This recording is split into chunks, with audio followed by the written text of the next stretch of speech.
Hello everyone, my name is Winters and welcome back to another episode of Star Trek Online Do's and Don'ts. In this episode we are going to talk about energy types in terms of weapons.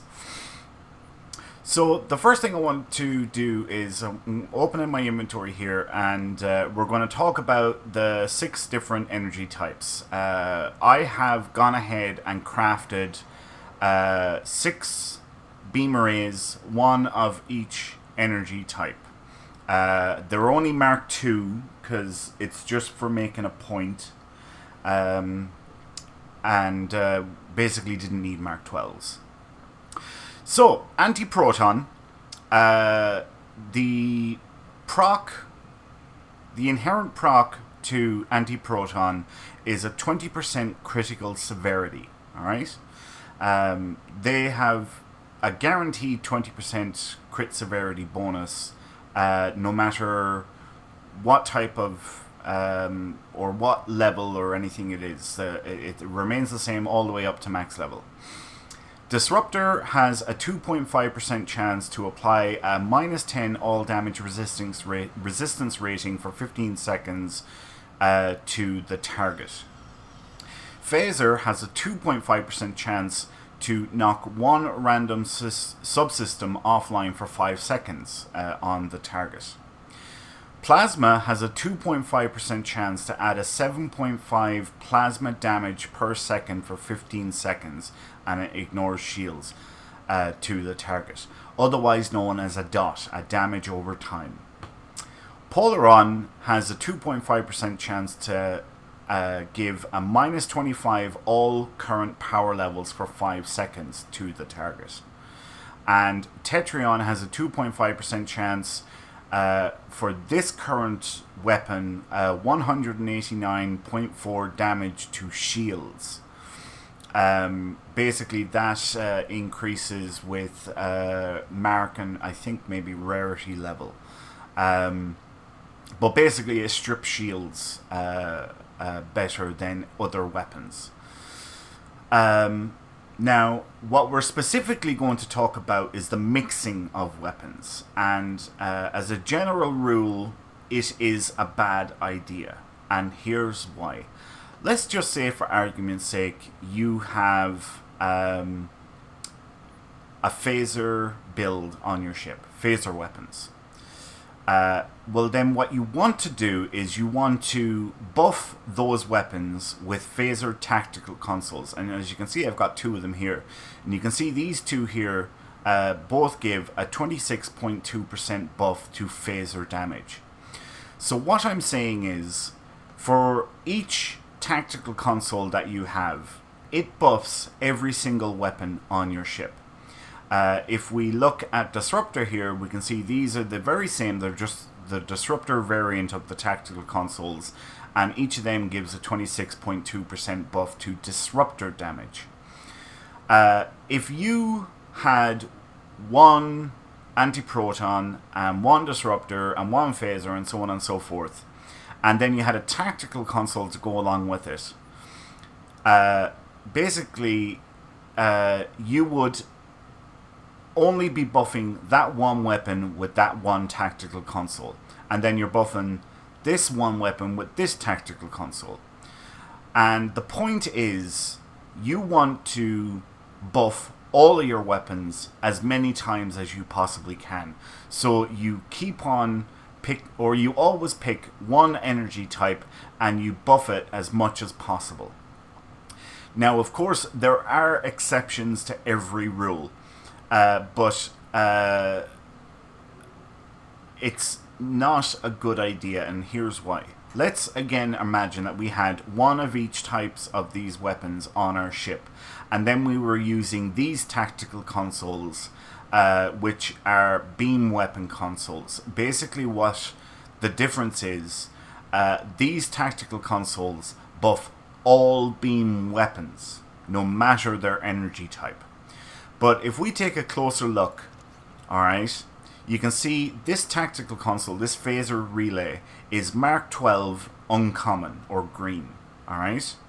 And this tactical console, this directed energy distribution manifold, is also Mark 12 uncommon or green. Look at the numbers difference. The same level, same rarity, the specific energy damage is 26.2% and the general one is only 17.5%. So what I'm saying is, when you focus on a specific energy type, when you specialize, going with specific tactical consoles, you get a bigger bang for your buck, making you achieve higher DPS, higher damage output, as opposed to one of each, or the general tactical console that'll buff all the weapons. Now, some people might be thinking, well, wouldn't it be better to benefit from each of the procs? You know, get the damage resistance rate in there, get the subsystem offline there, apply the dot there, lower the energy levels, strip the shields. The thing about the procs, alright, it is only for that current weapon. So every time you fire this disruptor, it is a 2.5% chance only on this weapon. It does not apply to this weapon.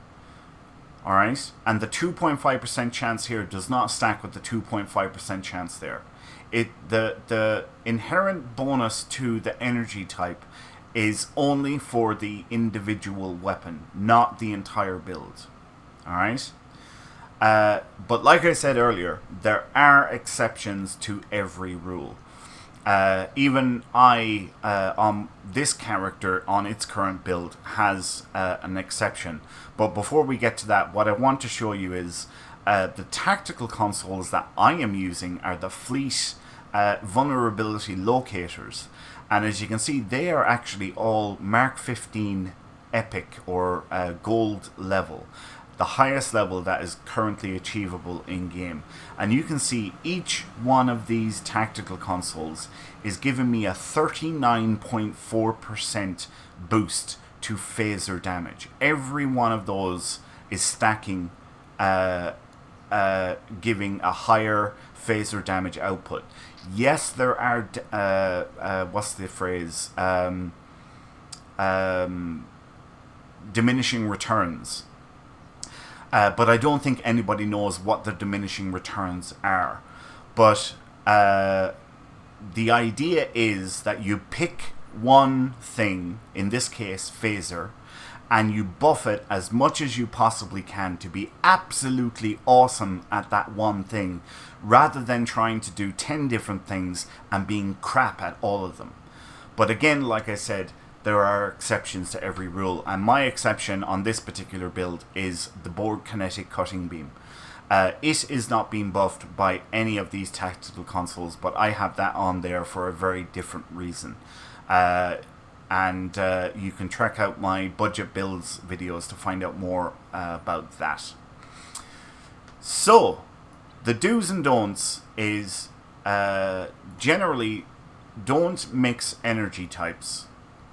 And do pick one energy type, whatever it may be, and buff it as much as you possibly can by usually consoles and sets.